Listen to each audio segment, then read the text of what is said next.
So what's up po sa inyo mga par, sa ngayong araw mga par ay pupunta muna tayo mga par sa basketball court ng Palasa mga par. Papawis muna tayo mga par kasi medyo wala na tayong papawis-pawis paglalaro ng basketball. So ayan, tara. So ayan, pagkatapos naman ay nagbibihis na tayo ng masusuot natin pang lalaro sa basketball.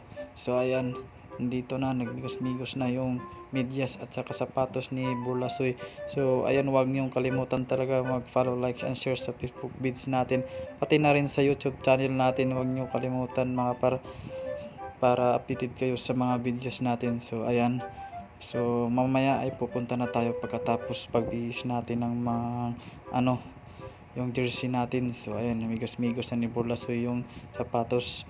So maraming salamat talaga sa sa nag-follow, like and share sa Facebook page natin. Maraming salamat talaga sa suporta ninyo. So balang araw makabawi din ako sa inyo. So ayan, dito na, malapit na matapos. So ayan, sinuot na natin yung jersey natin kasi pupunta na tayo.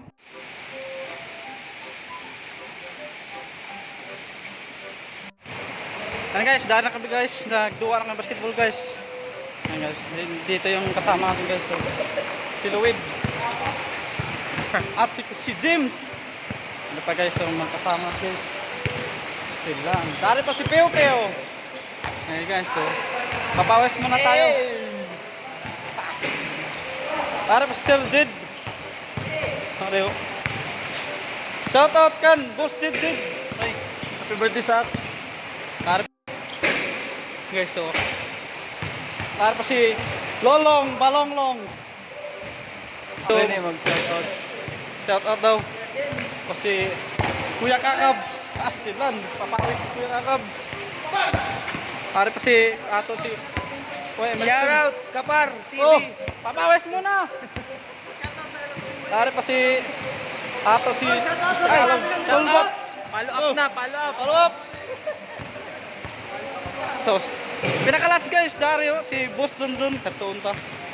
Yes, so medyo guys, taba na niya guys. So si Boss Zonzon, ay papawis, let's go.